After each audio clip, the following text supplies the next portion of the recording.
মোগল আমলে তৈরি পুরাতন মালদার জামে মসজিদ সংস্কারের জন্য অর্থ বরাদ্দ করল রাজ্য সরকার। এই খবর জানতে পেরেই খুশির হাওয়া বইতে শুরু করেছে মসজিদ কমিটির সদস্যদের মধ্যে। মোগল আমলে ভারতবর্ষের বিভিন্ন প্রান্তে একাধিক মসজিদ নির্মিত হয়েছিল।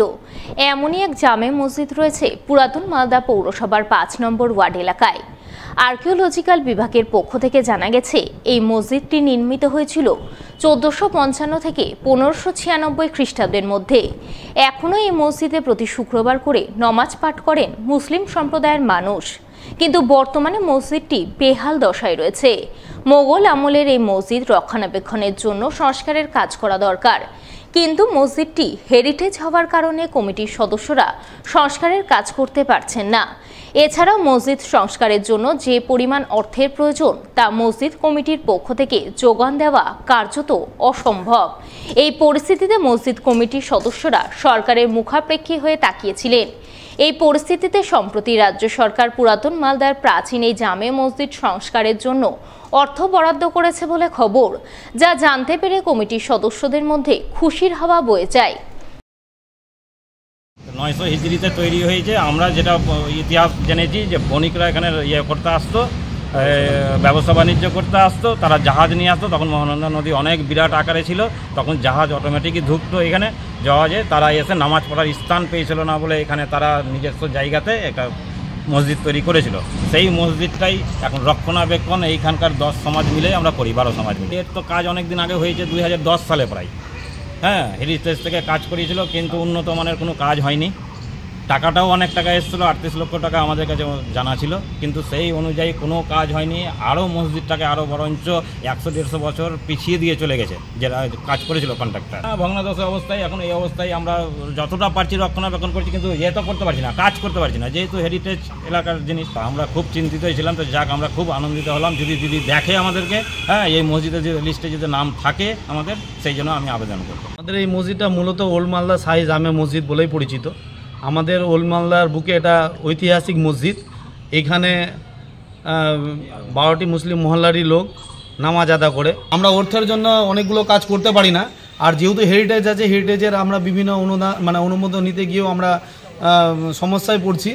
আর আমাদের এই পরিমাণ অর্থ নেই কি আমরা নিজের অর্থ দিয়ে এই মসজিদকে রক্ষা করব।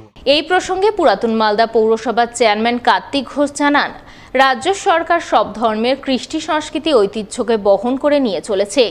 সেই কারণেই রাজ্যের বিভিন্ন মসজিদ মন্দির সংস্কারের কাজ করছে।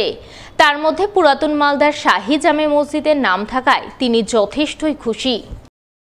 দেখুন, আমাদের এখানটায় সকল ধর্মের মানুষ আমরা সমন্বয় রেখে এখানটা বসবাস করি। শুধু এটা নয়, শুধু আমাদের এটা নয়, বিভিন্ন আপনারা দেখবেন যে সারা বাংলায় তারাপীঠ থেকে আরম্ভ করে দক্ষিণেশ্বর থেকে আরম্ভ করে আপনারা দেখবেন যে দীঘাতে একটা জগন্নাথ দেবের মন্দির হয়েছে সেখানটায়। তো বিভিন্ন জায়গায় আমরা সকল ধর্মের সমন্বয়ের কথা বলি, এবং বিভিন্ন জায়গায় সারা বাংলা জুড়ে যেগুলো হেরিটেজ আছে সেগুলো সংস্কার করছে। এটা খুশির কথা। ভাগ্য খুলল এক সিভিক ভলেন্টিয়ারের। লটারিতে পেলেন কোটি টাকা। কোটিপতি হতে আনন্দ উৎফুল্ল হয়ে উঠলেন ওই সিভিক ভলেন্টিয়ার সহ তার পরিবারবর্গ। ঘটনা মালদার রতুয়ার বৈকুণ্ঠপুরের। জানা গেছে, ওই এলাকার বাসিন্দা কৌশিক ঘোষ রতুয়া থানার সিভিক ভলেন্টিয়ার হিসাবে কাজ করেন। তার মুখ থেকেই জানা গেল তিনি মঙ্গলবার চাঁচল হয়ে শিলিগুড়ি যাচ্ছিলেন। শিলিগুড়ি যাওয়ার সময় চাঁচলে ১২০ টাকার লটারির টিকিট কাটেন। এরপর বেলা গড়াতেই সেই টিকিটের রেজাল্ট বের হয়, আর রেজাল্ট মেলাতে গিয়ে তার চোখ কপালে ওঠে। লক্ষ্য করেন তার হাতের টিকিটেই প্রথম পুরস্কার হিসাবে ১ কোটি টাকা লেগেছে। তাই তিনি শিলিগুড়ি না গিয়ে মাঝপথেই অন্য গাড়ি ধরে বাড়ি ফিরে আসেন। পরিবারবর্গকে গোটা ঘটনা জানান।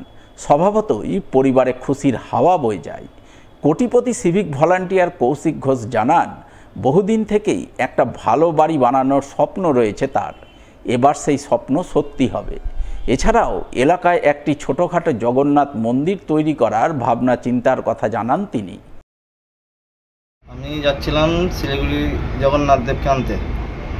চাঁচলে দাঁড়িয়ে আমি সন্ধ্যায় টিকিটটা নিয়ে বেরিয়ে যাই। রাস্তায় দেখি প্রথম পুরস্কার হয়, তারপরে আবার ঘুরে বাড়ি আসি। আমি রতুয়াতে রথযাত্রা কোনোদিন ছিল না, তো তো টাকা যখন আমি পেয়েছি জগন্নাথের মন্দির একটা তৈরি করবো তো